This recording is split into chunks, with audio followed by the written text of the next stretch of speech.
아멘. 네. 우리 함께 그 말씀을 살펴보면서 제가 또 친절하게 보이기 위해서 PPT를 또 준비했습니다. 그래서 PPT 같이 보면서 좀 진행하려고 하는데요. 네, 제가 이런 시각 디자인 쪽으로 전문가가 아니기 때문에 약간 좀 부족할 수 있습니다. 그래도 좀 내용을 좀 빨리 이해하고 이렇게 여러분 또 성경 찾을 때 막 또 시간이 많이 걸리고 하니까 또 찾을 수 있는 건 제가 또 찾아놓고 이렇게 하면서 같이 나누려고 합니다. 먼저 이제 마태복음 1장부터 2장은 우리가 지난주까지 2장을 살펴봤는데 2장까지 살펴봤는데 이거는 사실 마태복음 전체의 신학적 서론이라고 할 수 있어요. 예수님이 어떤 분이신지에 대해서 처음부터 이 족보 이야기와 탄생 이야기와 또 그 2장 끝머리에 그 예언이 성취된 것을 통하여 예수님은 이런 분이다 하고 소개하면서 시작을 하는 거거든요. 족보 이야기를 통해서 예수님에 대해서 뭐라고 선언합니까? 다윗의 자손. 그 말은 뭐라고요? 메시아. 예수님은 메시아다. 그리고 그분은 아브라함의 자손이며 우리 민족과 연결된 뿐만 아니라 그분을 통하여 새로운 하나님의 백성이 생겨날 거다. 그 다음에 정말 이방인이고 죄인이고 여인이고 하나님의 약속에서 약간 소외된 것 같은 사람들도 이런 은혜와 믿음으로 여기에 참여하게 된다. 이런 것들을 알리는 역할을 했고요. 탄생 이야기를 통해서 뭘 했습니까? 예수님의 탄생 기사 중에서 예수님이 일단 어떤 분이신가? 그분이 구원자로서 자격이 있는가? 참된 사람이고 참된 하나님이고 완전한 의인이셨다.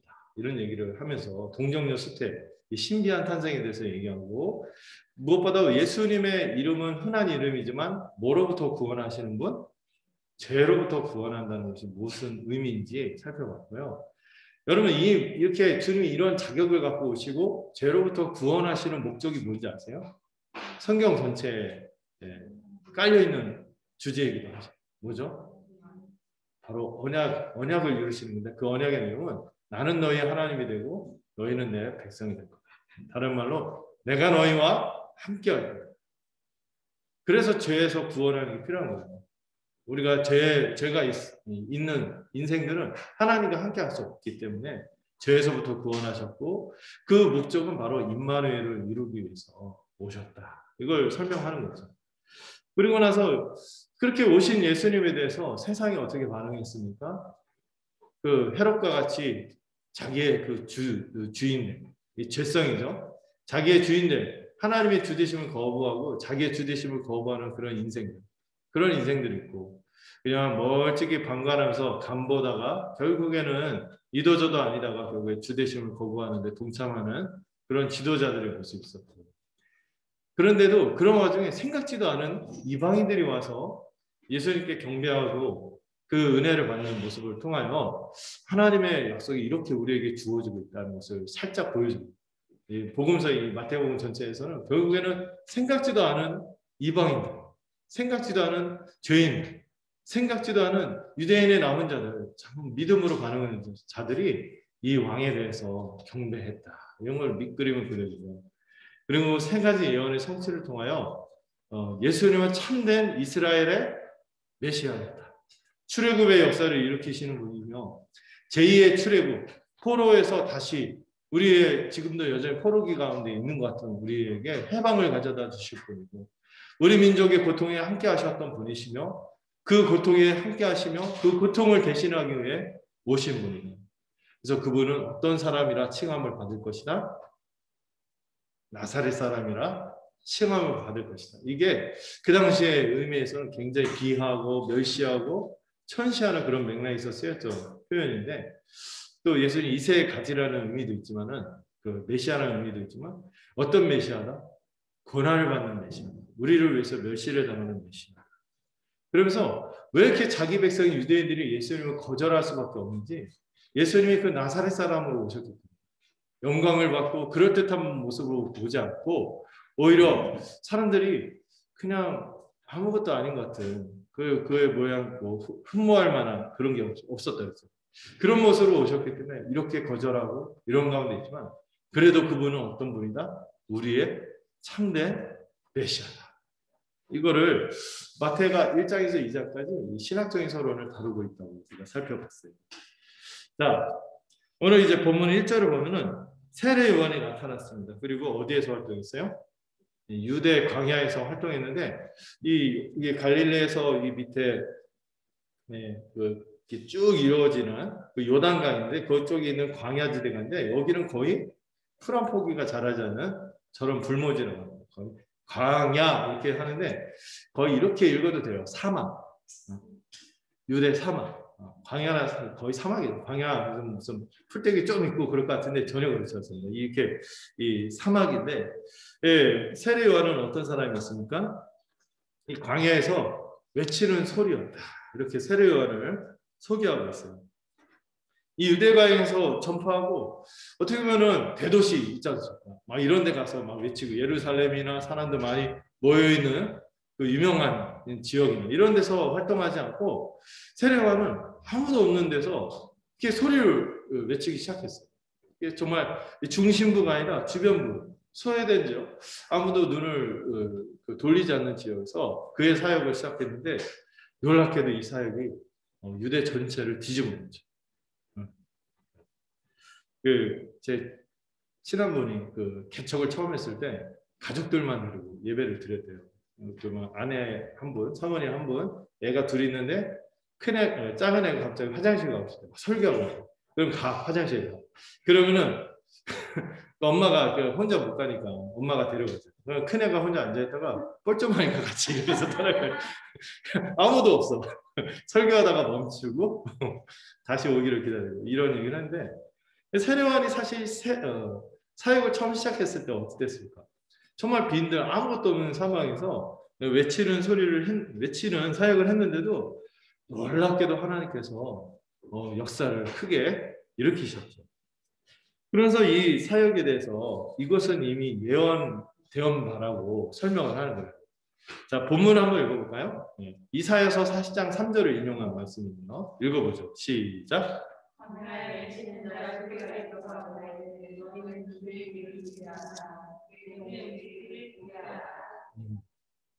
광야에 외치는 자의 소리가 있어 가로되 너희는 주의 길을 준비하라 그의 오실 길을 곧게 하라. 이 말씀을 바로 요한이 그 사역을 한 것이다 하고 설명하고 있어요. 지금 요한이 자기를 뭐로 인식하는 거예요?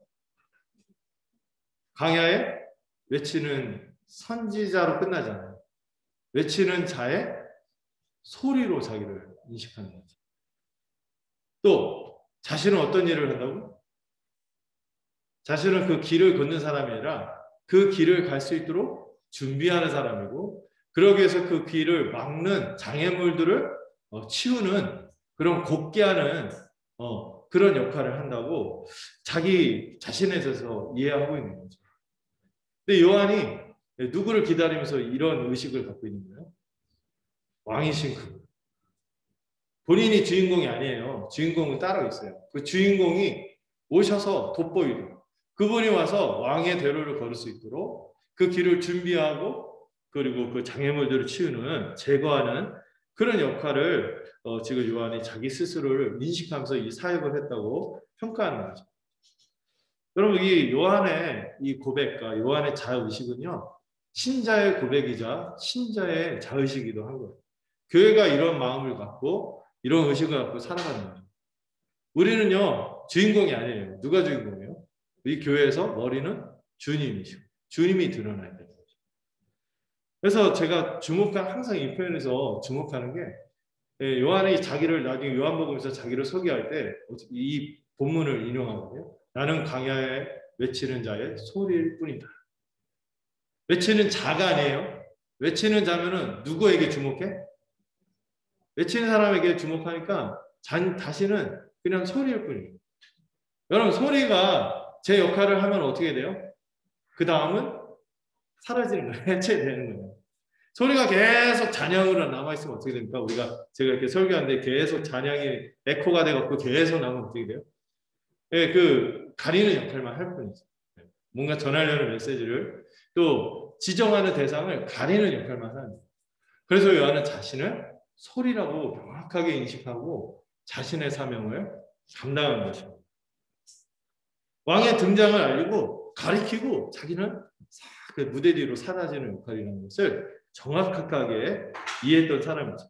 그 일을 위해서 사람들의 심령이 주님에게 주님이 메시아다 하고 나타날 때 그 소망을 그분에게 드릴 수 있도록 믿음을 그분에게 믿음으로 반응할 수 있도록 이 연결하는 역할만 하고 자신은 조용히 이제 무대 뒤로 사라지려는 마음을 가진 사람이 세례 요한이었죠. 그리고 이 세례 요한의 겉모습과 그가 먹은 음식을 소개하고 있어요. 겉모습이 어떻습니까? 예, 참, 저희 그럴듯한 그림을 그리지 못해서 제가 누가 시킨 거 아니에요? 누가 이렇게 그려놨는데 참 소박하다. 네, 그럴듯한 그림이 있으면 좋았는데 어쨌든 잘 표현을 해서 갖고 왔어요. 세례 요한의 옷차림이 어땠습니까? 낙타털 옷을 입었어요. 낙타털 옷을 입은 데다가 허리에는 뭘 했어요? 가죽띠를 입었습니다. 그러니까 와, 그런 생각을 할 수 있죠. 최고급 가죽에 이런 게 아니에요. 이제 막 입을 옷이 없으니까 길바닥에 뭐 노새에서 죽은 뭐 이런 폐사 뭐 이런 거 뭐 주워다가 막 입고 가죽띠도 막 이렇게 따로 이렇게 다른 뭐 옷이 없으니까 이렇게 한 거죠. 그런데요, 이게 뭐 이렇게 대안이 없어서 이렇게 옷을 입은 것도 있지만 지금 그 세례 요한이 굉장히 지금 어떤 퍼포먼스를 하는 거예요. 자기가 누구인 것을 연상하도록 엘리야인 거였어요. 열왕기상에 보면은 엘리야가 처음 등장할 때 아하방한테 사람들이 묘사하는 모습이 그는 디셋 사람 엘리야라 그는 털이 많고 허리에 가죽띠를 메었나이다 이렇게 표현하는 부분이거든요. 그러니까 세례 요한이 이 모습하고 쫙 나타나면 누가 생각이 나는 거예요? 엘리야다 이렇게 생각하는데 이 엘리야를 왜 생각하게 하냐면요, 여러분 구약이 끝나갈 때쯤 제구약 그때 어떤 말씀이 있어요? 구약 끝에 창세기 출애굽기 머릿속에 막 돌아가죠 지금. 마지막에 말라기가 있는데 말라기에서 엘리야가 주의 사자 메시아가 나타나기 전에 그 주의 사자를 준비하는 엘리야의 사역을 한 사람이 나타납니다. 그리고 엘리야의 누가복음에 보면은 그 엘리야는 아버지의 마음을 자식의 마음을 아버지의 마음, 하나님께 그 마음을 돌이키도록 준비하는 그런 역할을 하는 아주 위대한 선지자가 엘리야와 같은 사역을 하는 그 이스라엘이 다 배교했을 때 엘리야가 복음부터 했잖아요. 그렇게 했던 것처럼 사람들의 마음을 다시 하나님께 돌이키도록 하는 엘리야가 나타날 거다. 누가 바로 등장하기 전에 메시아가 등장하기 전에 그 전에 중요한 사인으로 메시아가 바로 따라올 텐데 그 바로 앞에서 누가 활동할 거다? 엘리야가 활동할 거라고 그렇게 구약에 많이 예언되어 있었거든요. 그러니까 세례 요한이 이렇게 딱 나타나니까 세례 요한도 우와, 지금 세례 요한이 몇백 년 만에 등장한 선지자거든요. 그 사이에 선지자가 없었어요. 근데 수백 년 만에 선지자가 딱 등장했는데 자기가 엘리야라는 거예요. 그러면 그 엘리야도 대단하고 세례 요한도 대단하게 쳐다보겠지만 뭐를 자꾸 기대하게 돼요? 저 뒤에 오시는 분은 누구지? 보면은 옛날에 권투도 보면 앞에 전초전 미리 이렇게 막 맛보기 경기하고 그 다음에 메인 타이틀 경기가 딱 따라오듯이 이걸 상징하도록 하는 그런 인물이 엘리야였고 세례 요한의 옷차림이 바로 메시아를 기대하게끔 하는 그런 사인으로서의 옷차림이었죠. 메시아의 등장을 기대하도록 하는 거예요. 그 세례 요한이 먹은 음식은 아마 이 메시아를 철저히 준비하기 위해서 여러분 누가 그 왕이 올지 모르는데 널브러져 있으면 돼요. 그러니까 뭐 막 편하게 자기 어떤 삶의 환경을 그럴 여유가 없는 거죠. 광야에 걸맞게 예수님 오시는 길을 예비하고 사람들의 마음을 메시아에게 돌리기 위해서 막 그 사역을 하도록 자기 삶을 돌볼 수 없는 거예요.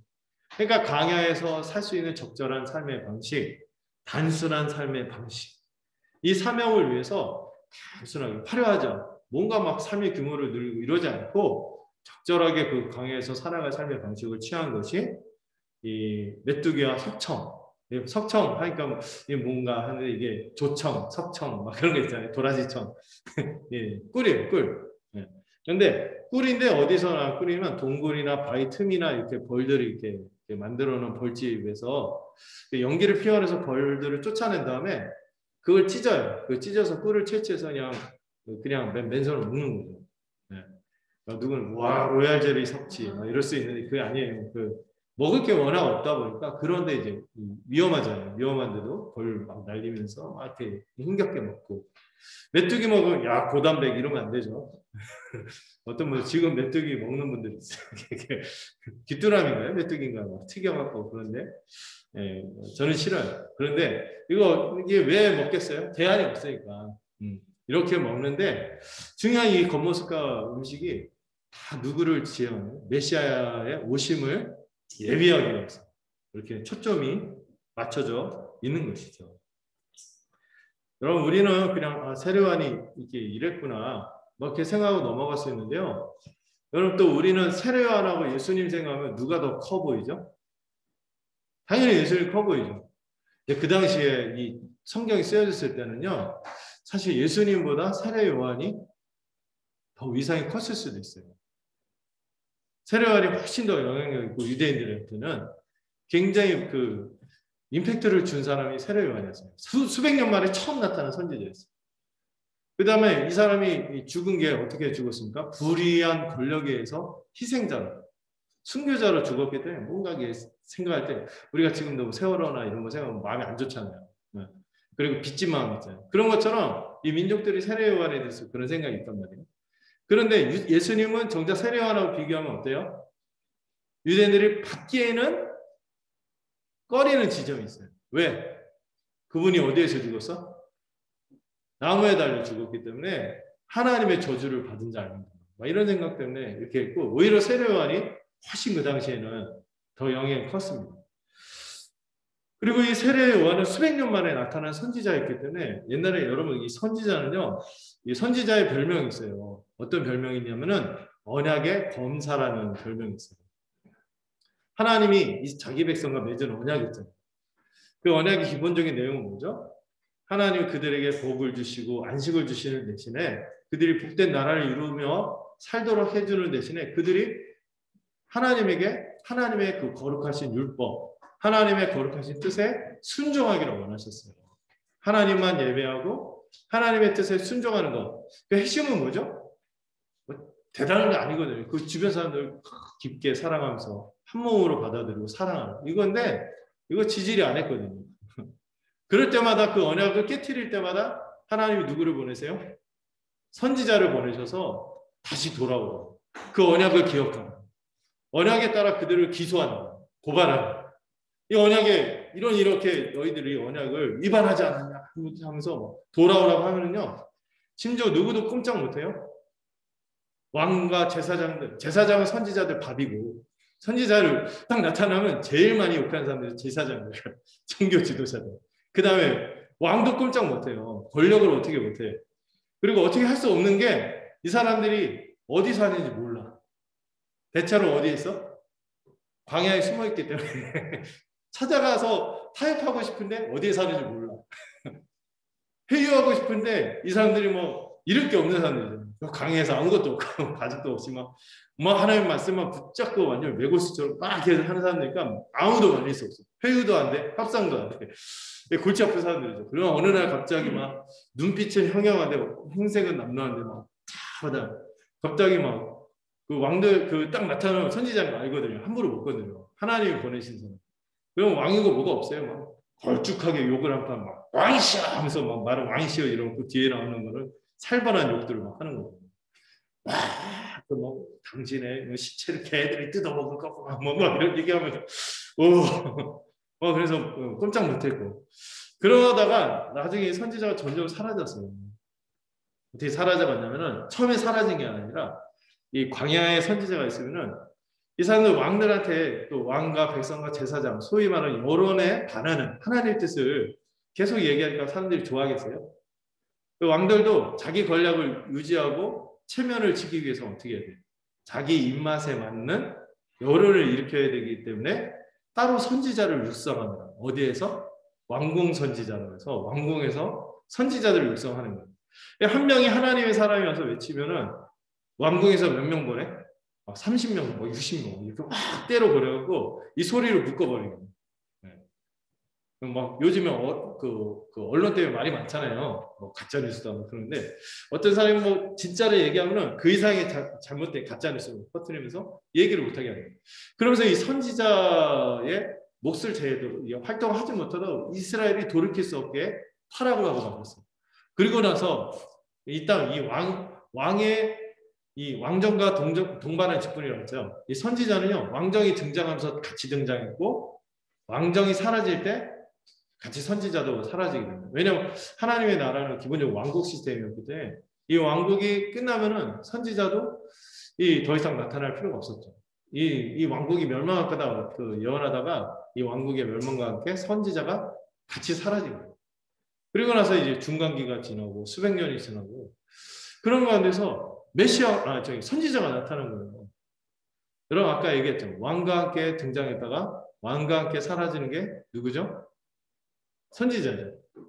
근데 그 선지자가 수백 년 만에 나타났다면 또 뭐를 생각할 수밖에 없어요? 선지자가 등장했다는 것은 다시 또 왕도 등장하지 않아요. 이런 기대감이 불러일으키죠. 물론 구약의 선지자하고는 다르겠죠. 그 구약의 선지자처럼 왕을 견제하는 역할을 하진 않겠죠. 세례관이 막 예수님한테 그러지 마세요. 막 그러진 않잖아요. 예수님이 오히려 선지자고 왕이고 제사장의 역할을 다 하시죠. 근데 그분을 진정한 참된 하나님이신 그분을 예배하는 역할을 누가 했다? 예, 이 세례요한이 한 것이죠. 선지자로서 그 일을 한 거예요. 자, 특별히 이 세례요한이 전한 메시지에 대해서 우리가 생각을 해야 된다. 이게 되게 중요한 메시지를 전했거든요. 천국이 가까이 왔으니 회개하라. 우리가 먼저 이제 생각할 표현은 회개하라는 말이에요. 회개하라. 회개라는 말이 헬라어로 메타노이아라는 단어인데 한마디로 돌아오라 이렇게 얘기해요. 돌아오라, 돌아오라. 히브리어도 비슷해요. 슈브, 돌아오라, 돌아오라 이렇게 얘기하는데 지금 이게 세례요한이 외친 회개하라 이게 아니라 회개하라 이 말이 돌아오라는 명령이 이 외침이 미래가 아니에요. 앞으로 돌아오세요 이게 아니에요. 현재 시제. 지금 당장 right now 나를 바라봐 이게 아니라 right now 죄송해요. right now 하고 지금 돌아와. 당장 결단하고 이거저거 생각하지 말고 미루지 말고 지금 돌아와. 어떻게 돌아오라? 이 현재 시대의 특징이 지속되면서 반복되면서 진행되는 거예요. 지금 당장 돌아와서 결단하고 지금 돌이켜라. 예수님도 비슷한 말씀하죠. 쟁기를 들고 뒤를 돌아보잖아요. 바로 지금 바로 결단하라. 회개하라. 이렇게 외치는 거죠. 어디로 돌아오라는 것이죠? 하나님과 맺었던 그 언약관계, 그 신실한 언약관계로 돌아오고 어떤 것이 실제로 돌아왔다는 걸 보여주는 거예요. 생각이 바뀌는 거죠. 하나님의 언약을 수월하게 여기고 가볍게 여기고 경시하고 다른 거 더 좋게 생각하고 이런 마음에서 돌아오는 거예요. 행동도 마찬가지고 생각만 바뀌면 뭐예요? 마음만 바뀌면 뭐예요? 주님도 우리가 몸으로 예배드리는 거 원하지 마음은 이제 충분히 됐다고 몸으로 좀 하라고 행동으로 바꾸라고. 여러분 회개는요 행동이 나타나야 진짜 회개입니다. 행동이. 그리고 뭐가 바꿔야 돼요? 뭐가? 생활 양식이 바뀌는 거예요. 라이프 스타일이 바뀌어야 되는 거예요. 내가 이전에 우선순위로 내가 이렇게 시간을 이렇게 할애했던 것들이 있다면 이게 다 제 조정이 돼야 되는 거죠. 내가 이런 사람들 저런 사람들 만나는데 더 이렇게 에너지를 들고 했던 것들이 재조정이 돼야 되죠. 왜? 나는 이제 이전과 똑같은 세상에 죄와 사망과 사단이 다스리는 세상이 아니에요. 다시 하나님과 언약을 맺고 그 에덴을 누리기 위해서 하나님이 주시는 그 새로운 세상을 누리기 위해서 내 삶의 모양을 구체적으로 바꾸겠다. 이게 진짜 회개인 것입니다. 성경이 말하는 회개는 생각과 행동과 구체적인 생활 양식이 바뀌는 거예요. 많은 사람들이 막 눈물 콧물 흘리면서 막 그때 막 감정적으로 해소하고 이걸 막 뿜어내면 그게 회개했다 이렇게 생각하는데 성경은 그렇게 말하지 않습니다. 감정만이 아니라 생각과 행동과 생활 양식까지 구체적으로 이 라이프 스타일이 다 바뀌어야 됩니다. 이게 회개인 것이죠.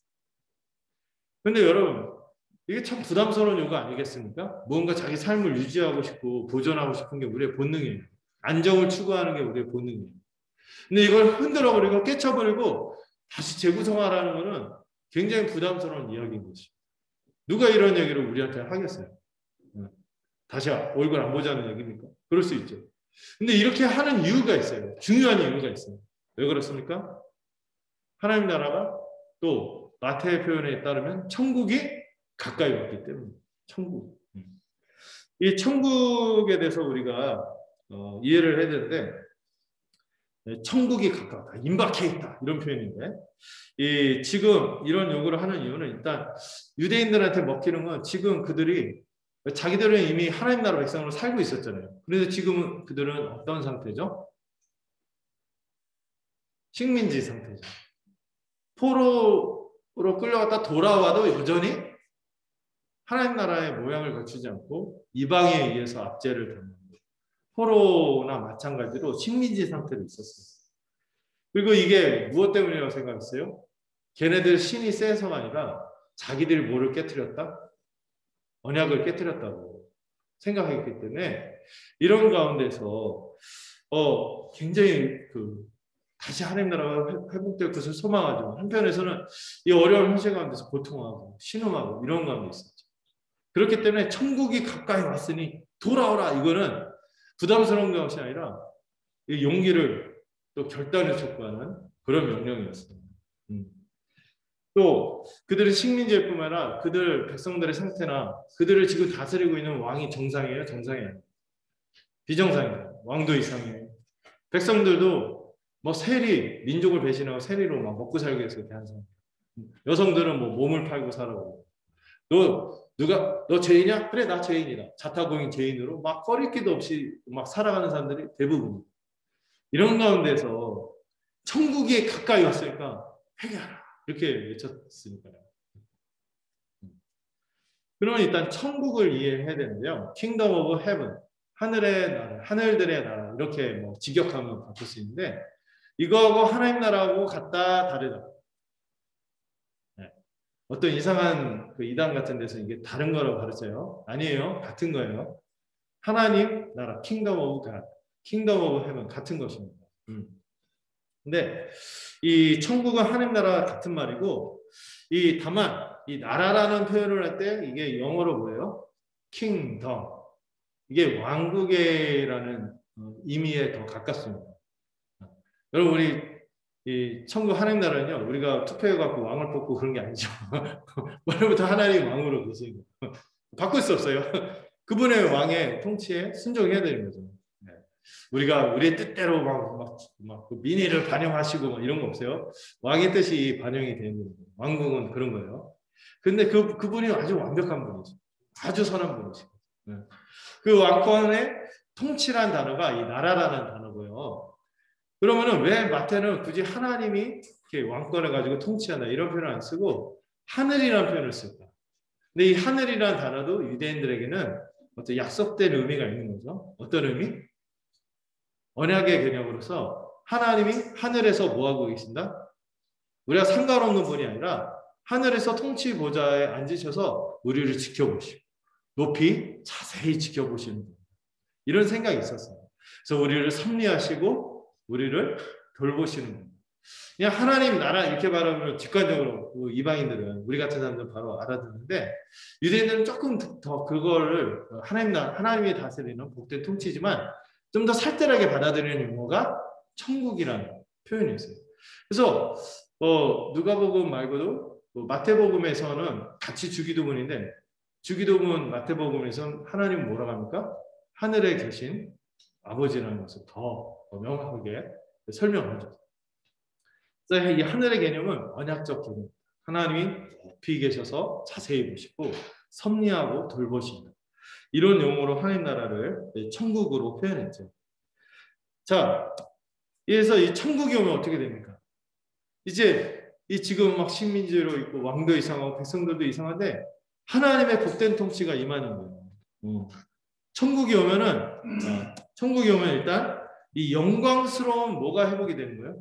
어떤 왕국? 구약 시대에 있었던 가장 절정의 다윗 왕국 같은 왕국이 다시 회복될 거다. 이런 기대가 있었죠. 참된 왕이 올 거야. 메시아.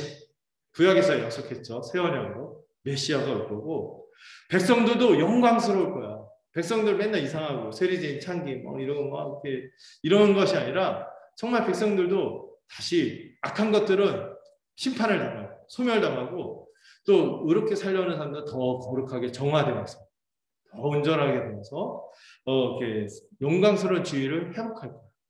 또 이 백성에게 뭐가 임한다고요? 차별 없이 하나님의 영이 임해서 영광스럽게 살 거다. 이걸 기대했죠. 그리고 환경도 어떻게 될 거다?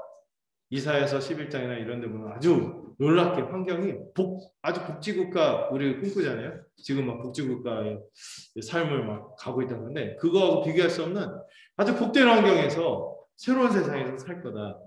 이걸 기대했어요. 그러면서 이 천국만 오면은 바로 자기 입장 개인적으로 다 어떻게 생각했어요? 내가 의인으로 구원받을 수 있을까? 아니면 악인으로 심판당할까?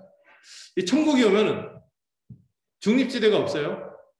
하나님 나라가 일단 임하고 천국이 임하는 순간 어떻게 되면 DMZ가 없단 말이에요.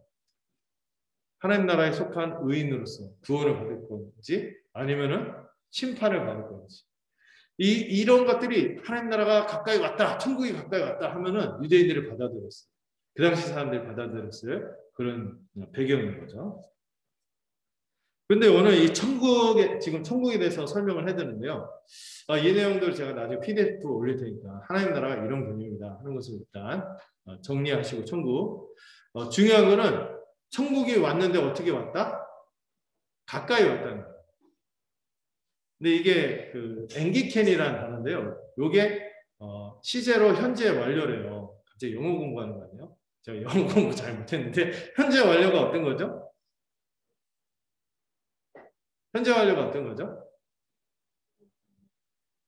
이게 시제가 아주 묘해요. 와 있긴 와 있는데 완전히 와 있는 건 아닌 것 같고 막 그런 거 있잖아요. 네. 그래서 이런 표현을 씁니다. 임박했다. 금방 오는 거예요. 금방 이제 와 있긴 왔는데 지금 이렇게 잡을 수는 없고 이렇게 좀 내밀어서 잡아야 되는 느낌? 임박해 있다. 또 이런 표현을 쓸 수 있을까요? 개봉박두. 임박해 있다. 이렇게 얘기를 하는 거예요. 근데 예수님은요, 에따센이라는 표현을 쓰는데 이미 와 있다. 이렇게 얘기해 버리거든요. 근데 세례 요한은 앵기켄 이런 표현을 써서 임박했다. 가까이 왔다. 그래서 약간 손만 뻗으면 이제 잡힐 거다. 이런 뉘앙스를 가지고 얘기하고 있는 거죠. 근데 지금 예수님은 이미 와 있지만 예수님도 완전히 온 건 아닌 아직 완성된 하나님 나라에 대해서 또 얘기하거든요. 그래서 우리가 하나님 나라 나중에 또 따로 정리할 시간이 있을 거예요. 그래서 하나님 나라를 이해할 때 우리가 뭐와 뭐의 사이에 있다고 이해하죠? 이미와 아직 사이에. 근데 예수님 오시고 나서 확실히 와 있는 거예요. 근데 지금 세례 요한은 아직 구약 시대의 마지막 사람이거든요. 그래서 이제 세례 요한의 시대가 바로 다음이 바로 예수님. 세례 요한이 전성기가 끝나면 바로 예수님이 들어오기 때문에 임박했다. 이제 손만 뻗으면 잡힌다. 이런 표현으로 막 쓰는 거예요. 근데 사실 예수님이 와서도 바뀐 게 없어 보여요. 병자 고치고 정말 사회적 지탄받는 사람들 좀 괜찮아지는 것 같고 이런 거 하는데 원래 유대인들이 기대했던 그런 모양새하고 좀 다르죠. 환경도 바뀌어야 되고 그리고 왕도 나쁜 놈들, 헤롯, 네로, 황제, 이런 애들 다 숙청하고 이런 게 있어야 되는데 아무것도 변함없어. 그러니까 헷갈리는 게 이게. 했는데 안 온 거고 이게 뭐냐 이런 얘기를 할 수 있는데 지금 이 단어에서 뭔가 이게 세례 요한이 말하고자 하는 거는 지금 생생하게 지금 표현하는 거죠. 와 있다. 손만 뻗으면 잡힌다. 근데 이게 어떻게 생생하게 느낄 수 있냐면은 이제 누가 직접 오세요? 예수님이 왕으로서 직접 오시기. 하나님이 직접 이 땅 가운데 오셔서 통치하고 있기 때문에 이런 표현을 쓸 수 있는 거예요.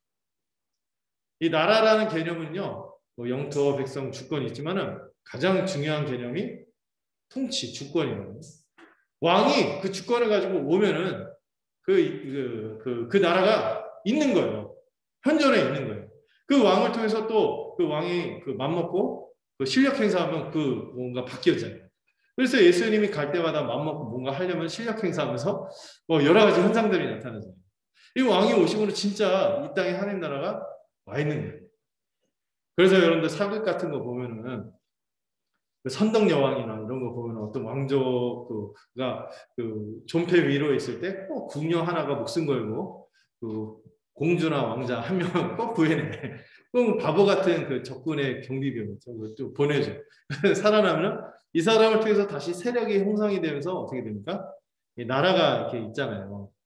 예수님이 이 땅 가운데 이렇게 완전한 비유는 아니지만은 예수님 왕으로 이 땅 가운데 오는 순간 그 하나님의 놀라운 통치가 현존해 있는 거예요. 이런 형태로 주님이 오셨기 때문에 세례요한이 가까이 왔다. 손만 잡히면 이제 잡힌다. 이런 표현으로 지금 예수님의 오심, 메시아의 오심에 대해서 설명하고 있는 것이죠. 그래서 정리하자면 여러분 왜 우리가 회개해야 합니까? 이제 하나님이 보내신 진정한 참된 왕이 오셨어요. 그분이 오면 뭐가 시작이 돼요? 새로운 세상이 시작이 될 거예요. 그렇기 때문에 그 새로운 세상에 걸맞게 우리가 살아가야 되는 거예요. 제가 막 탈북자 예를 들어 탈북했는데 여전히 그 북조선 법규를 따르면 그 사람 간첩이죠. 네. 이제 넘어왔으면 어떻게 돼요? 그 나라의 삶의 방식에 맞춰서 자기 삶을 바꿔나가야 되기 때문에 그래서 회개하라고 하는 거예요. 이제 하나님 나라가 임하고 이 복된 통치가 우리 가운데 분명히 있다는 것을 믿고 순종하고 열린 마음으로 준비하고 받아들이라는 선포가 지금 이 세례 요한이 하는 회개하라, 천국이 가까이 왔다. 이런 메시지의 의미가 있는 것입니다. 여러분 우리도 그래서 회개하라, 새로운 세상을 받아들여라. 여러분 단지 뭐 내가 믿어서 지옥 안 가면 되지 뭐 이게 아니에요. 우리의 믿음은요 새로운 세상을 받아들이려고. 근데 이런 새로운 세상을 우리가 받아들일 수 있는 것도 주님이 우리에게 새로운 생명을 주셨기 때문에 이걸 볼 수 있는 거예요. 눈이 열려서 보고 귀를 열어서 듣고 오감으로 경험하고 또 이거를 혼자만 보는 게 아니죠. 같이 보는 사람들과 그 나라의 현조를 함께 누리는. 그리고 우리는 성령의 역사하심을 통하여 우리 주님이 왕으로서 친히 우리를 함께 통치하고 있다는 것을 확신하고 하루하루를 살아가는 거죠. 그래서 우리의 삶의 일상은 뭐가 되는 거예요? 회개인 것이죠. 돌아오는 것이죠. 그 언약 관계로 돌아오고 믿고 돌이키는 것이죠. 자, 이제 세례 요한이 이제 회개한 유대인들에게 물 세례를 베푸는 장면이 나오는데요. 야, 여러분, 우리는 감이 안 오는데 수백 년 만에 선지자가 나타난 거잖아요. 그것도 하나님이 보내신 선. 자기들을 버림받은 것 같고 이방의 식민지로 속절없이 살아가고 있고 그래서 신앙 버리고 개차반으로 사는 사람들이 대부분이었었죠. 이게 세리죄인 창기 이게 3종으로 죄인을 구분할 수 있는 것도 이런 가운데서 선지자가 나타나서 이런 메시지를 전하니까 온 나라가 들썩여요. 온 유대가 들썩여요. 그래서 어디에서부터 몰렸어요? 수도인 예루살렘부터 온 유대 강야, 그 유대 지역, 온 유대 지역과 특별히 이 요단강 가운데를 관통하는 이 요단강 동편 서편 이 전 사방에서 누구에게 나왔어요? 세례 요한에게 나와서 그에게 세례를 받기 시작합니다. 제 세례 요한이 아무것도 없는 광야에서 적수공권으로 진짜 막 이렇게 남루하게 살아가면서 막 이렇게 누추하게 살면서 막 외쳤는데 거기에 하나님이 역사하십니다. 사람들이 막 듣고 이 하나님 나라의 도래, 천국의 도래에 대한 메시지를 믿고 사람들이 와서 세례를 받았어요. 그런데 이상한 거는요. 일단 세례는요. 원래 누가 받는 거예요? 이방인들이 개종할 때 받는 의식이 세례였어요. 근데 지금 이방인들이 아니라 누가 세례를 받고 있어요? 유대인들이 세례를 받고 있는 거예요. 일단 이 세례가 어디서 나온 거냐 할례는 알겠는데 세례는 처음 듣는다. 이런 분들을 위해서 좀 설명을 할게요. 구약 시대에도 세례가 비슷한 의식이 있었어요. 뭐냐면은 오염되었을 때 정결하게 하는 물로 자신을 씻고 깨끗이 하는 정결 의식이 있었어요. 그리고 구약 시대에도 흔적이 있는데 이방인이었다가 하나님을 믿으려고 작정하고 돌아설 때 거친 의식을 상징하는 사건이 있었으니 엘리사 시대 때 그 이스라엘을 원래 적국인, 적국의 장군이 이 나아만이 문둥병에 걸렸어요. 고칠 수가 없으니까 어떻게 했어요? 그 막 알아보니까 그 히브리인 여자의 노예가 우리나라에 용한 선지자인데 그분의 말씀을 들으면 당신이 나을 수 있다. 그래서 딱 갔더니 요단강에 가서 어떻게 알았어요? 이렇게 7번 씻으라고 한 거예요. 그러니까 이 나아만 장군의 나라가 더 크고 좋은 강도 많거든요. 좋은 물, 명승지, 소양호, 이거 덕담치 막 좋은 게 많은데 내가 이런 더러운 아주 요단강 실제 초라하거든요. 이런 데서 무슨 씻은 데가 낫냐 하는데 좀 말 좀 들으시라고. 그리고 딱 눈 감고 7번을 씻었더니 세상에 아기 피부처럼 깨끗해져. 그리고 나서 이 사람이 하나님 믿기로 돌이키는데 이게 이방인 개정의 첫 케이스로 사례로 제시가 됩니다. 네.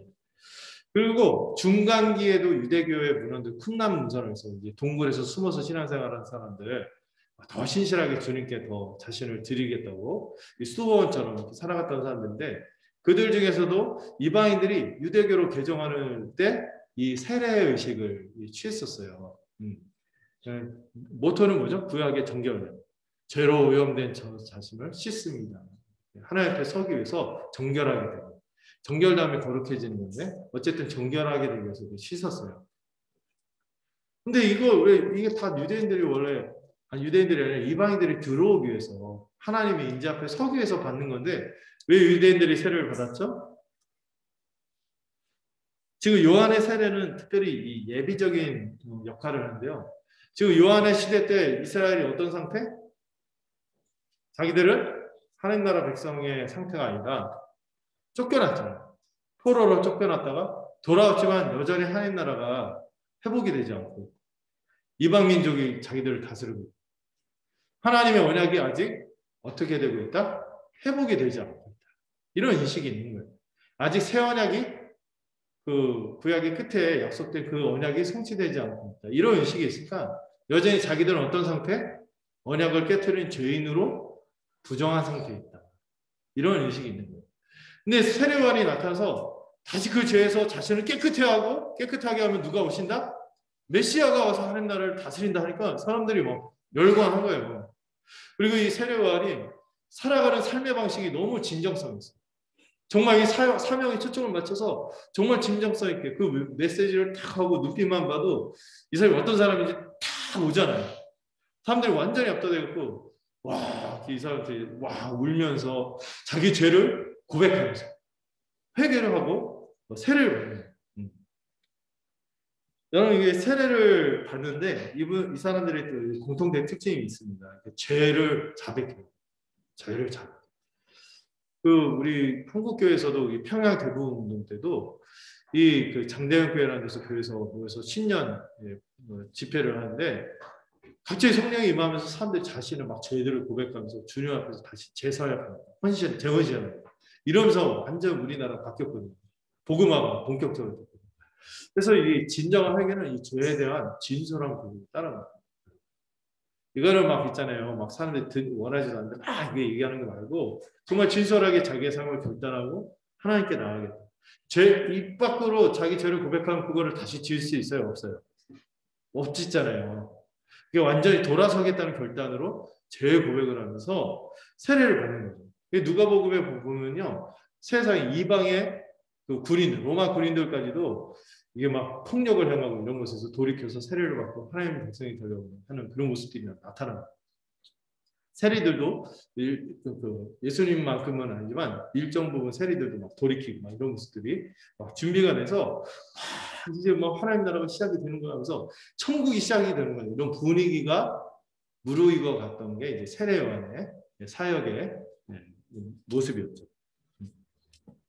그래서 이 메시아를 영접하려는 하나님의 백성으로서의 갱신사역으로서 자신을 하나님의 백성으로 다시 새롭게 되겠다. 이런 결심을 했기 때문에 유대인들임에도 불구하고 이미 할례를 받았잖아요. 그럼에도 불구하고 이 세례를 받은 거죠. 이 죄로 오염된 우리를 언약을 깨뜨린 우리를 다시 주님이 회복시킬 겁니다. 이걸 소망하고 받은 거죠. 이게 뒤에 있을 걸 미리 설명하는 것 같긴 한데 예수님은 이 요한의 물 세례와 대조되는 어떤 세례다? 성령 세례를 베풀 거예요. 요한의 세례는 예비적인 거였다면은 예수님의 성령 세례는 뭐예요? 예수님을 믿는 순간 그에게 성령의 역사하심으로 그는 이미 어떤 자가 예비되는 것이 아니라 그 나라에 들어가는 거예요. 구원받는 거예요. 이런 결정적인 차이가 있어요. 요한의 세례와 예수님의 성령 세례. 회개 똑같이 죄의 고백이 있죠. 그리고 예수님이 이제 왕이심을 받아들이고 그분의 주되심을 믿고 그분에게 삶을 의탁하는 결단이 따라오면은 진짜 그 왕의 현존 가운데서 그 나라를 누리는 거예요. 그리고 나중에 이게 교회가 출범해서 뭐로 공식합니까? 물 세례를 따로 받는 거는 이 성령 세례를 공적으로 선언하고 서약하는 형태로 이 물 세례를 교회가 취한 거죠. 그래서 예수님을 믿는 순간 뭐가 임한 거다? 성령 세례가 부어집니다. 아무도 성령이 아니고서는 예수님을 주라고 고백할 수 없기 때문이죠. 물론 이게 진짜인지는 검증을 해야 됩니다. 검증을 해야 되긴 하지만은 이런 문제가 이렇게 전개가 되는 거죠. 그래서 여기서 공통된 거는 요한도 그렇고 예수님도 그렇고 이 세례를 받고 회개를 할 때 되게 중요한 게 뭐였어요? 죄에 대한 돌이킴, 죄에 대한 분명한 고백. 이게 따라야지 그게 진정성이 있는지가 이렇게 검증이 됐어요. 근데 요즘에는 교회들이 이 죄 고백의 전통을 잘 안 따라가요. 안 하죠. 그냥 대충 이렇게 하고 해요. 분명히 죄에 대해서 돌이키고 개인적으로 그냥 하나님께만 하면 되지 뭐 하고 끝나요. 어떤 것들은 대부분의 것들은 그렇게 끝날 것도 많겠지만 어떤 것들은 교회 공적으로 내가 이렇게 죄 가운데 살았었지만 이제 그렇게 살지 않고 하나님 나라를 꿈꾸며 그 주님의 십자가를 붙잡고 이런 삶에서 돌이키겠습니다. 이렇게 고백을 하면서 갔거든요. 그래서 여러분들 우리가 정의원 때 서약을 할 때 그런 간증을 하는 것도 또 그 간증을 통해서 자신의 연약함을 고백합니다. 또 이것도 뭐 교회 또 영적 분위기에 따라서 잘 해야겠죠. 그래서 이렇게 하면서 이렇게 하는 것이죠. 자, 이 앞부분을 우리가 보면서 우리가 생각할 게 있는데 예수님은 지금 새로운 세상을 가져올 거라고 지금 말씀하고 있어요. 세례 요한의 활동을 통해서 이 메시아이신 예수님이 새로운 세상을 가져올 거예요. 여러분 이때 이 사람들의 그 마음과 그 분위기가 상상이 됩니까? 굉장히 막 열망하고 막 소망이 북돋고 막 설레고 막 그랬어요. 근데 우리는요, 이 명확한 복음의 소식을 듣고도 우리의 심령은 어떻습니까? 이 천국을 하루하루 살아내는 것에 대해서 소망과 확신을 갖고 살아갑니까? 정말 우리 주님이 우리를 통치하고 그 말씀을 우리가 접하기만 그 말씀을 묵상하고 거기서 믿음이 우리가 북돋아지고 그러면은 이게 실제가 될 때는 그래서 우리의 삶에 복된 안식이 임할 때는 그리고 하나님이 꿈꿨던 사람다운 삶 하나님이 꿈꿨던 세상을 우리가 함께 이렇게 맛보면서 에덴을 꿈꾸며 살아갈 수 있을 텐데 이런 기대감이 있습니까? 우리의 마음에 천국과 새로운 세상을 맞을 준비가 되어 있습니까? 길을 준비하고 굳게 하라고 하는데 우리 마음에 혹시 장애물이 없나요? 네. 혹시 준비하지 않고 있는 것은 아닌가요? 중요한 준비로서 세례요한이 뭘 얘기합니까? 회개와 죄로부터의 돌이킴, 고백, 그 다음에 이 세례를 얘기하고 있는데 우리는 이런 준비가 되어 있는 생각을 해야 되겠죠. 또 한편에서 우리가 생각할 거는 교회는 뭐와 같다? 세례요한과 같은 역할을 감당하는 것이 교회다라는 것도 우리가 기억해야 돼요. 교회는 소리의 역할을 하고 길의 역할을 하기 위해 광야의 삶을 받아들이고 이전에 나의 삶을 개인적으로 확장하고 규모를 확장하는 데 열중이었던 삶이라면은 이제는 단순한 삶을 지향하고 때로는 고난을 자처하는 삶의 모습이 있는 것이 교회의 삶의 모습인 것도 엿볼 수 있습니다. 요한의 고백이 참 멋있어요. 나는 외치는 자의 끝나지 않아 외치는 자의 소리다. 나는 길을 준비하고 굳게 하는 사람이다. 그래서 초대교회가요. 자기에 대한 자기 고백이 있었대요. 이 중요한 고백 중에 하나가 이 강의 외치는 자의 소리도 있지만은 초대교회가 이런 워딩도 많이 썼대요. 우리가 길 주님이 오실 길막이 아니라 길막이 뭐지 않죠? 길에 아무도 오도 가도 못하게, 하나님도 못 오고 사람도 못 찾아가게 길막하고 있는 자들이 아니라 길을 닦고 예비하는 자로서 자신을 길로 표현해요. 교회가 길. 네. 우리도 그랬으면 좋겠습니다. 제가 이렇게 진행하다 보니까 세 번째까지 가기는 어려울 것 같다는 생각이 들어요. 그래서 오늘 두 번째까지 가고 멈추겠습니다. 두 번째까지만 가려고 해요. 네. 세 번째 다음 주에 이제 그 중요한 그것도 있고 하니까 그때 해볼게요. 자, 두 번째로 세례 요한은요 종교 지도자들에게 참된 회개를 요구했습니다. 이 7절에서 10절을 보면은요 두 부류가 나오죠. 이미 우리는 이 부류들에 대해서 예수님이 탄생할 때 이 메시아의 탄생을 이미 알았던 두 부류에 대해서 들었죠. 대제사장과 서기관들. 근데 이 사람들이요, 고스란히 대부분 대제사장과 제사장들이 어떤 세력? 사두개인 세력. 그리고 서기관들이 주로 바리새인들이 많았어요. 근데 이 바리새인들은 사람은 많지 않은데 굉장히 제가 뭐라 했죠? 인플루언서 이런 사람들이었어요. 수는 사두개인에 비해서 세력은 크지 않았어도 굉장히 영향력이 컸어요. 제가 이렇게 옆에 적었죠. 이 바리새인들은 주로 서기관들이었고 또 그 출신이 서민 출신들이에요. 근데 서민 출신인데 그렇게 인정을 받았으니 굉장히 능력자들이죠. 여러 개 능력이 있다고 다 되는 거 아니에요. 요즘에 그 능력을 너무 과신하는 것도 문제가 있죠. 근데 이 어떤 능력이 있었는데 사람들이 인정한 게 율법을 많이 한다. 그리고 율법대로 경건하게 살려고 애쓴다. 이런 평가를 받은 사람들이죠. 실제로 이 사람들이 굉장히 사람들의 인기, 지지를 많이 받았어요. 학식도 있고요. 실제 실천도 하고. 근데 이 사람들의 신앙이 이렇게 살 수 있는 게 뭐냐면 이들의 신앙의 원동력 중에 하나가 내세를 믿었거든요. 내세가 뭐예요? 다음 세상, 새로운 세상. 메시아가 오면은 새로운 세상을 올 거다라는 것을 가장 열렬히 기대했던 게 누구였어요? 바리새인들이 있어요. 실제 이 사람들은 새로운 세상에 임하기를 바랬어요. 그리고 모두 믿었어요? 부활도 믿었어요. 이 세상에서 죽고 끝나는 것이 아니라 그 이후에 영원한 삶이 있다는 것도 믿었던 사람입니다. 그리고 이 사람들이 구약 전부를 다 하나님의 말씀으로 신실하게 받고 살아가려고 했었죠. 근데 이들이 왜 망했습니까? 예수님과 세례요한이 그렇게 오늘도 보면 세례요한이 굉장히 살벌하게 욕하잖아요. 글씨 폰트를 바꿔야겠죠? 네.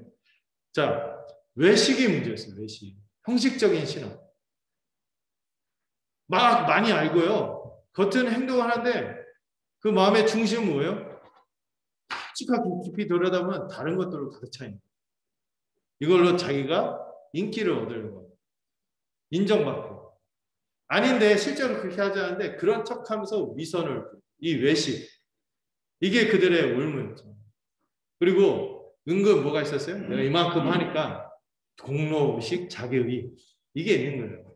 그럼 하나님 나라가 천국에 임하면 누가 제일 대우받아야 돼?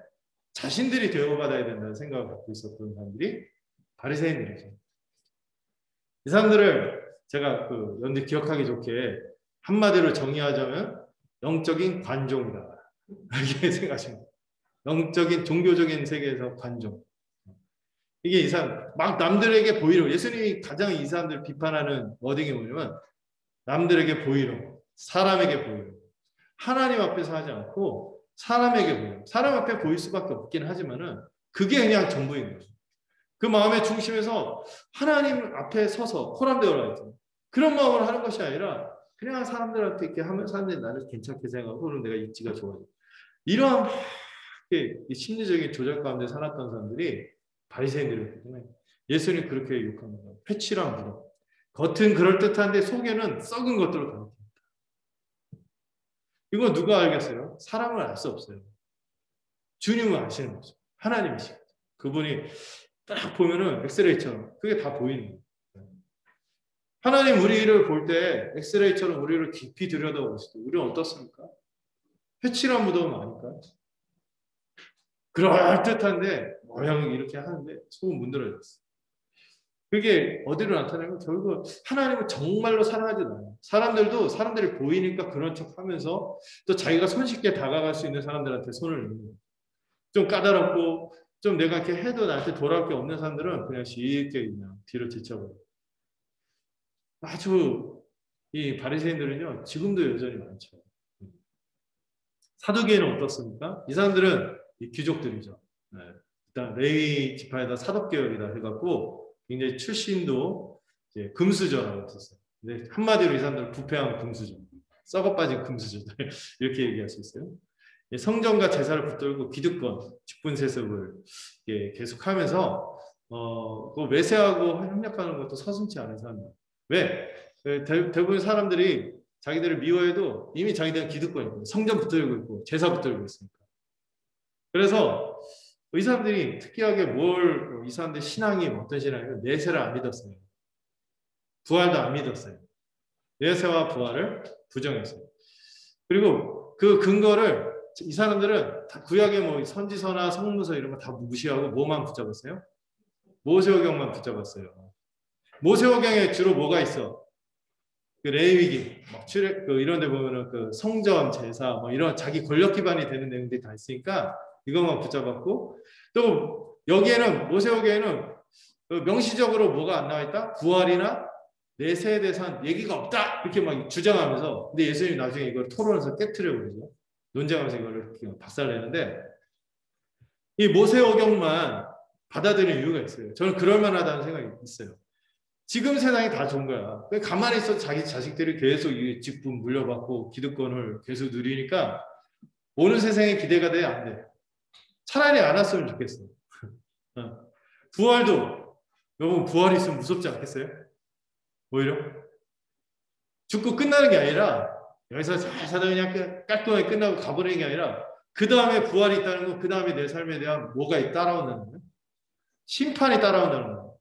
심판이 따라오는 평가가 따라온다는 생각 때문에 그게 싫어서라도 이 사람들은 막 살았을 거예요. 그래서 부활을 현저히 부정하고 내세를 부정하고 여기가 졌사오니 그냥 여기서 누리는 거 보이는 것만 다 누리려고 하고 그렇게 탐욕 가운데 살아간 사람들이 이 사람들이었습니다. 나중에 성전을 보면요 온갖 제가 이런 표현을 써서 죄송합니다. 버라이어티한 지랄을 다 하죠. 성전 예수님이 이걸 뒤집어 엎을 수밖에 없을 정도로 이 부패로 가득한 세속적 탐욕과 부패로 가득한 이들이었습니다. 근데 이들이 그 요한이 세례 베푸는 곳에 왔어요. 네, 왔는데 두 가지 그 가능성이 하나는 뭐예요? 사람들이 워낙에 세례 요한 이러니까 적당히 이제 묻어가려고 같이 세례 받는 척하면서 지지하는 척하면서 나는 이런 뜻 있는 선지자와 같이 한다. 이걸 좀 보이려고 했을 가능성이 있고요. 그러다가 이제 세례원이 바로 오자마자 정면에서 막 욕을 해대니까. 그리고 또 하나가 뭐냐면은 이들이 세례를 받지 않고 나중에 보면 세례원을 이 사람들이 배척했다는 내용들이에요.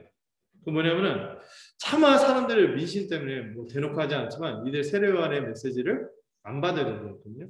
근데 이 사람들이 왜 왔겠어요? 예수님한테 이들이 바리새인과 서기관들이 끊임없이 접근한 건 똑같죠. 뭐예요?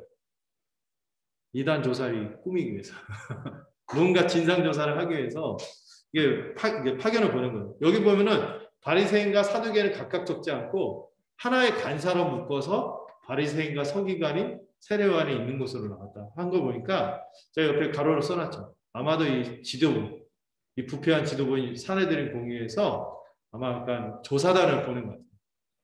그래서 보냈는데 이 사내들인 공의가 앞에서 그랬죠. 메시아가 탄생한다고 해도 어떻게 했어요? 안 움직였죠. 그런 사람들 세례요한이 와서 뭐 새로운 세상 한다고 뭐가 하겠어요? 바리새인들은 막 정죄하니까 나 괜찮은데 왜 이렇게 우리도 싸잡아서 이렇게 얘기하지? 하면서 달갑지 않았겠죠.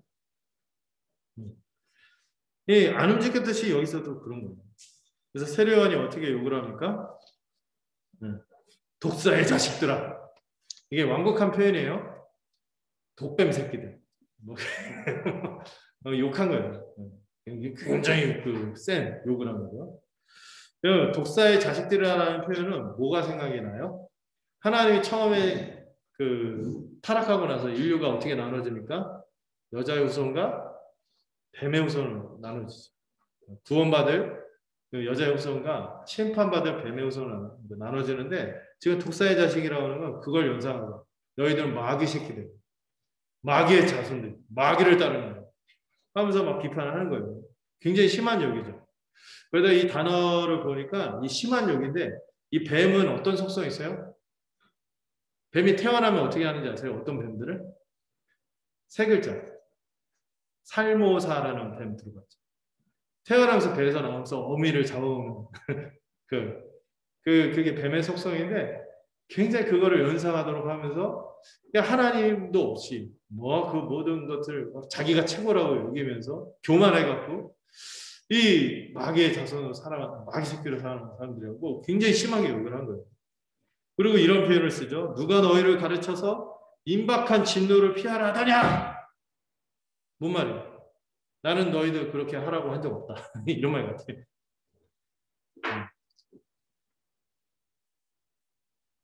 왜 이 사람들이 꾸짖음을 받았을까 생각을 해야 돼요. 이 마태복음에서 아주 종종 나옵니다. 바리새인과 사두개인은 마가에서는 바리새의 누룩, 헤롯의 누룩 이렇게 설명했는데 헤롯하고 사두개가 짬짬이니까 어쨌든 바리새와 사두개파들이 계속 욕을 먹는데요. 지금 이들이 어떻게 한 거예요? 한편에서는 적당히 세례받는 모세양새 치으려 한 사람들은 진정한 회개가 없이 단지 그냥 무늬만 이걸 취하라고 했기 때문에 욕을 먹었고 또 그렇게 하면서도 왜 적당히 세례받으려고 했어요? 회개 없이? 자기들은 그렇게 회개할 만한 사람이 아니라고 그렇게 심판받을 사람이 아니라고 생각했기 때문이죠. 이 천국의 돌에 이 하나님 나라가 가까이 왔다는 이 메시지를 듣고도 이들은 반응하지 않는 거예요. 왜? 심판을 믿지 않기 때문에. 새로운 세상이 시작되는 것이 또 싫기 때문에. 또 자신들은 회개가 필요 없는 사람들이라고 생각하기 때문에 이들은 이렇게 큰 욕을 듣게 된 것이죠. 세례요한은 그래서 참된 회개로 아브라함의 자손이 되라고 하는 거예요. 회개에 합당한 열매를 맺으라는 거죠. 회개에 합당한 열매는 뭘까요? 참된 믿음에 따른 순종입니다. 성품이 참된 믿음에 따른 순종은 어떤 열매를 맺습니까? 성품이 바뀌는 거예요. 여러분 예수 믿었는데요. 그 성품이 안 바뀌고 있다면 좀 점검해야 돼요. 점검해야 돼요. 열매로 안 나가잖아요. 성품이 바뀌어야 되고요. 또 삶도 실제적으로 하나님 나라 백성의 삶의 모양. 좀 예수님 닮은 모습이 나와야 돼요. 그런데 그 예수 생명 현상이 안 나타나고 있다면 회개에 합당한 열매가 있는가 고민을 해야 되는 것이죠. 이런 형식적 종교인들에 대해서 탐욕스러운 종교인들을 통해서 종교인들을 향해서 예수님이 뭐라고 합니까? 세례요한이 뭐라고 합니까? 속으로 아브라함이 니들 조상이라고 생각하지 마라. 아브라함은 어떤 사람이에요? 하나님 나라를 상속받는 사람이에요. 아브라함의 자손이라고 하나님 나라를 상속받는다는 건데 이 얘기는 뭐예요? 너희들 구원 못 받는다. 이 얘기를 하는 거죠. 너희는 하나님 나라에 속하지 않은 자들이다. 근데 이게 굉장히 모욕적으로 들을 수 있어요. 왜? 자기들은 혈통적으로 아브라함 자손인데다가 정통 그 혈통을 갖고 있는 데다가 모든 민족들이 자기 인정하고 있는 상황에서 막 얘기를 하니까 근데 세례요한은 분명히 얘기하는 거예요. 혈통만 가지고 되는 게 아니에요.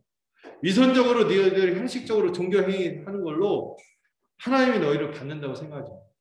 여러분 이 얘기는요 우리한테도 해당돼요. 제가 교회 오래 다닌 친구들한테 물었는데 우리 부모님도 교회 다니고 할아버지도 다니고 나도 다니고 하니까 복음은 하나도 몰라. 일도 모르는데 그러니까 나 구원받은 거 아니에요? 야 너 그런 상태로 했다 지옥 가. 그러면 왜 제가 왜 지옥 가요? 이래요. 대부분 그래요. 대부분. 혈통 안에 있다고 또 자기가 어떤 형식적인 종교 행위를 한다고 구원받은 게 아닌 거죠. 그리고 세례요한이 중요한 얘기입니다. 하나님은 뭐로도 돌들로도 아브라함의 자손이 되는 것이 가능한 분이다. 이런 얘기입니다. 너희들이 단지 혈통을 따른다고 종교 행위를 형식적으로 한다고 되는 게 아니야. 하나님은 어떤 사람 아브라함의 자손을 만들어 돌들로도 만드는 거야. 근데 이 돌이라는 단어하고 자손이라는 단어가 약간 어감이 비슷하대요. 약간 이 세례관도 약간 래퍼의 피가 있는 것 같아요. 라임을 맞춰서 돌들도 아브라함의 자손이 될 수 있다 막 이렇게 얘기를 하는데, 여러분 이 얘기를 하는 근거가 있죠. 아브라함이 어떤 사람이었어요? 아브라함도 돌 같은 사람이었거든요. 로마서 4장에서 아브라함 어떻게 얘기합니까? 없는 것 같았던 인생, 죽은 것 같았던 인생이었어요. 아브라함이 이거 받을 만해서 받았나요? 아니거든요. 다만 하나님이 주신 언약을 은혜로 받아들이고 믿음으로 받은 사람들이었죠. 받은 사람이었죠. 그래서 그 은혜와 믿음을 저버리고 형식적으로 신앙생활하고 단지 혈통을 유지한다고 너희들이 구원받는다고 착각하지 마라. 너희들은 아브라함 자손이 아니야. 열매가 없어. 아브라함에게 나타났던 그 은혜와 믿음으로 나타난 그 생명 현상이 너희에게는 없어. 우리도 똑같이 들어야 될 얘기거든요. 오히려 하나님은 돌들 같은 인생들을 아브라함의 자손으로 삼으시잖아요. 은혜를 주시고 믿음을 주시죠. 그리고 세례요한은 이렇게 설교를 이어가죠. 이미 도끼가 나무 뿌리에 놓여집니다. 이제 심판이 임박해 있는 거예요. 여러분 이 도끼가 나무 뿌리에 있어요. 이제 딱 손잡이 잡고 휘두르면 끝나는 거예요. 더 이상 기회는 없는 거예요. 이게 아주 구약에서 자주 나온 표현이거든요. 도끼가 나무 뿌리에 놓여져 있어요. 하나님이 언약을 맺은 자기 백성을 향한 경고였죠. 그리고 따라오는 말씀이 뭐예요? 좋은 열매. 아까 얘기했던 그 회개에 합당한 열매. 좋은 열매를 맺지 않는 나무마다 찍혀서 불에 던져버릴 것이다. 뒤에 나오면은 그 쭉정이, 알곡과 쭉정이도 나와서 쭉정이를 불에 던진다는 거예요. 이 게헨나라에서 이게 꺼지지 않는 불은 그 소각로를 예루살렘 한켠에 있는 계속해서 하루 종일 불이 타오르는 소각로에서 꺼지지 않는 불. 거기에 던져질 거다. 이렇게 심판당하고 멸망날 거다. 경고하는 거죠.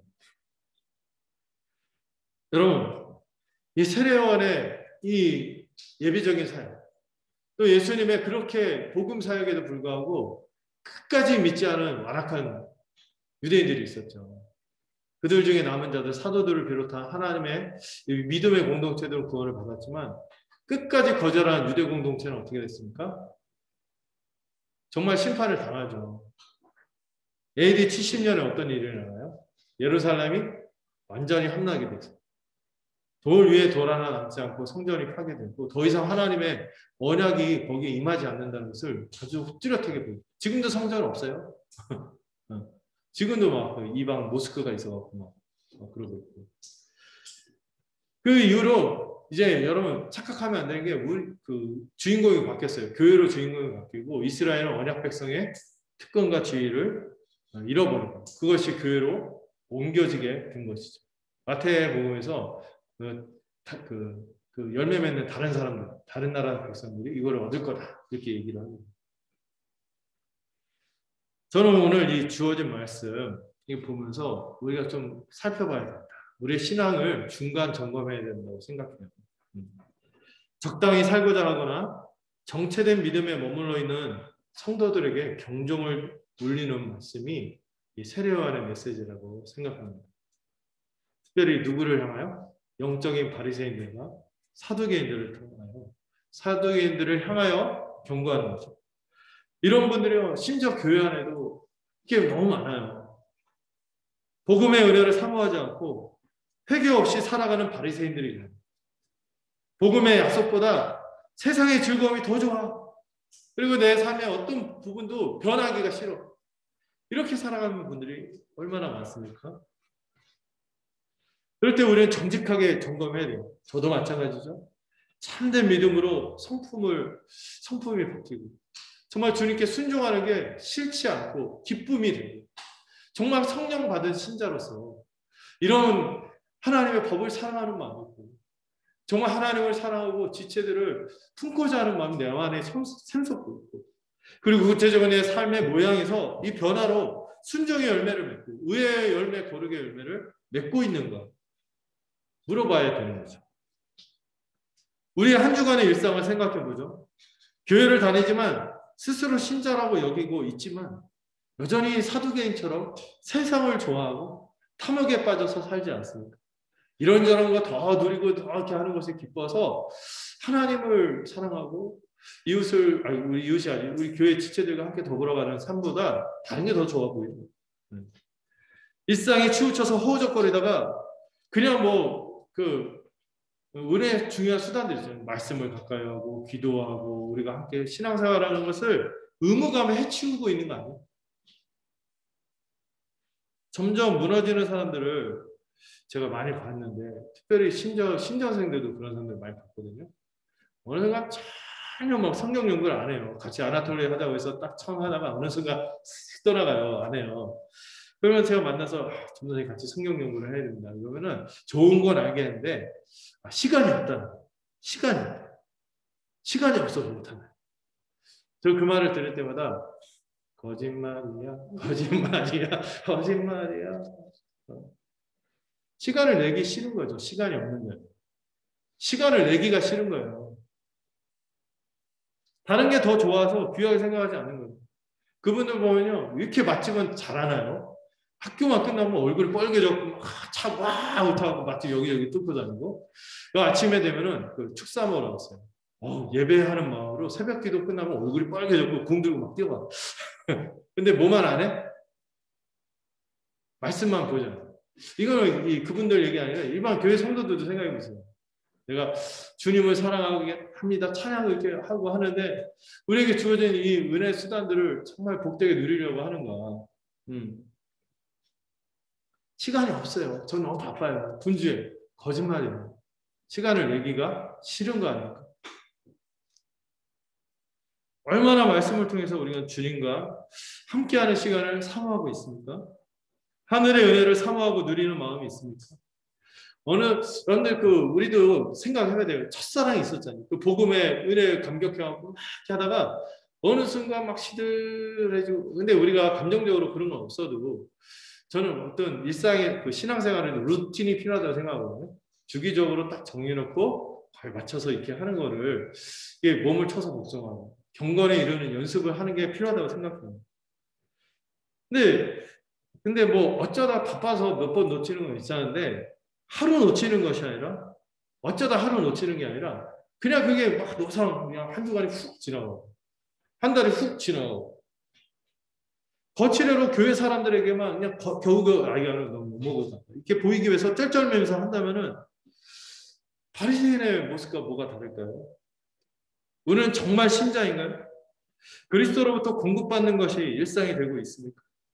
그리스도의 몸인 교회에서 영적인 어떤 지도가 있을 때 아멘으로 순종하면서 충실하게 받고 그렇게 그리스도의 통치를 받고자 합니까?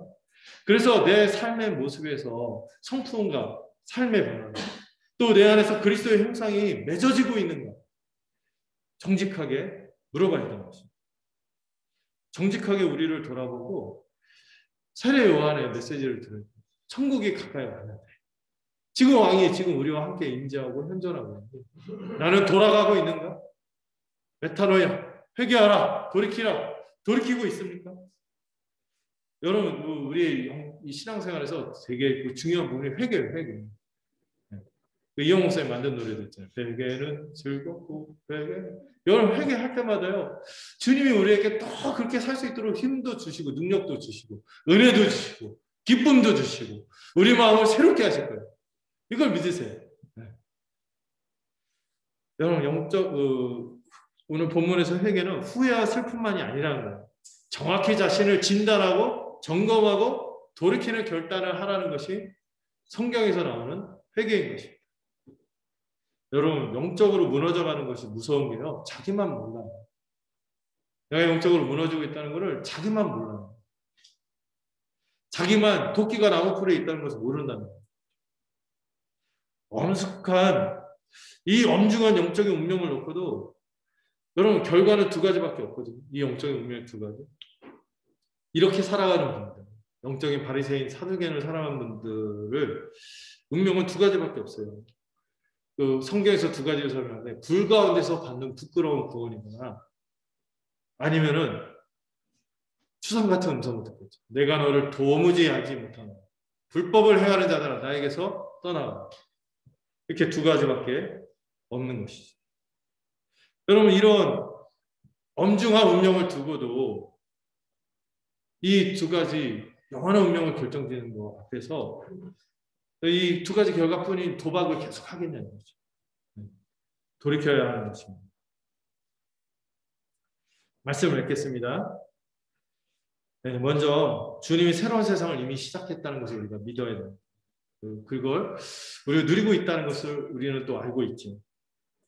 이제 우리에게 남은 건 재림입니다. 재림을 통해서 우리가 주님의 얼굴을 보게 될 텐데 우리는 주님을 볼 수 있겠습니까? 히브리서 12장 14절에 이런 말씀이 있어요. 우리가 화평함과 거룩함이 없으면 주의 얼굴을 볼 수 없습니다. 우리가 그 주일마다 와서 회개하고 일상에서 여러분들 기도하는 시간이 있나요? 그때 회개할 때 혹시 그 시간이 죄의 자백이 없는 공허한 시간이 되고 있지 않는지. 죄가 없다고 하면 거짓말하는 거라고 제가 매번 회개 시간마다 요한일서를 통해서 얘기하잖아요. 주님과 화평하고 지체되고 화평을 누리고 있는지, 거룩의 열매가 나타나고 있는지. 주님은 지금도 우리에게 주의 일꾼들을 보내셔서 소리를 들려주시고 길을 내서 찾아오시는 분인데 저도 마찬가지로 그 소리를 들어야 되고 그 길 가운데로 길을 내서 찾아오시는 주님의 인재를 사모하고 누려야겠죠. 그리고 여러분들도 제가 하는 영적 지도를 따라서 소리를 듣고 길을 내서 찾아오시는 주님을 영접해야 하는 거죠. 우리가 바리새인의 누룩, 이 사두개인의 누룩에서 벗어나야 합니다. 여러분 이거는 당장의 어떤 이런저런 행동을 말하는 게 아니죠. 우리의 삶의 스타일과 우리 마음의 중심을 깊이 들여다보자는 겁니다. 믿음 안에 있지 않고 점점 영적으로 무너지는 현실에 도끼가 나무 뿔에 놓인 것을 모르고 있지는 않지.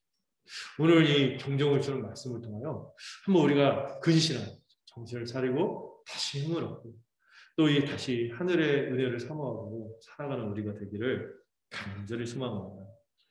기도하겠습니다. 하나님 아버지, 오늘 이 세례 안에 광야에서 외치는 목소리를 통하여 이 소리를 들려주심으로 우리 주님의 임재를 알게 하시고 주님의 통치를 알게 하시고 주님의 이 복된 나라를 받기 위해서는 우리의 생각과 마음과 우리 삶의 변화가 따라야 한다는 것을 알도록 들어 주시옵소서. 이 결단을 하도록 우리 주님께서 이 십자가 은혜를 우리에게 주셨는데 그 십자가 은혜를 어느 순간 잊어버리고 그 첫사랑을 놓치고 어느새 옛날 백성들이 밟았던 실패의 그런 모습이 우리의 삶의 모습에서 나타나고 있답니다. 성령을 통하여 들려주는 이 광야에 외치는 소리를 듣게 하시고 또 이 왕에 들어가 우리 마음 가운데 펼쳐져서 정말 우리가 주를 위해서 살아갈 수 있는 자들이 또 주를 섬기며 주님의 임재 앞에서 기뻐하며 살아갈 수 있는 참된 신자들이 되도록 축복하여 주시옵소서. 예수님의 이름으로 기도드렸습니다. 우리 함께 찬송가 535장 함께 부르도록 하겠습니다.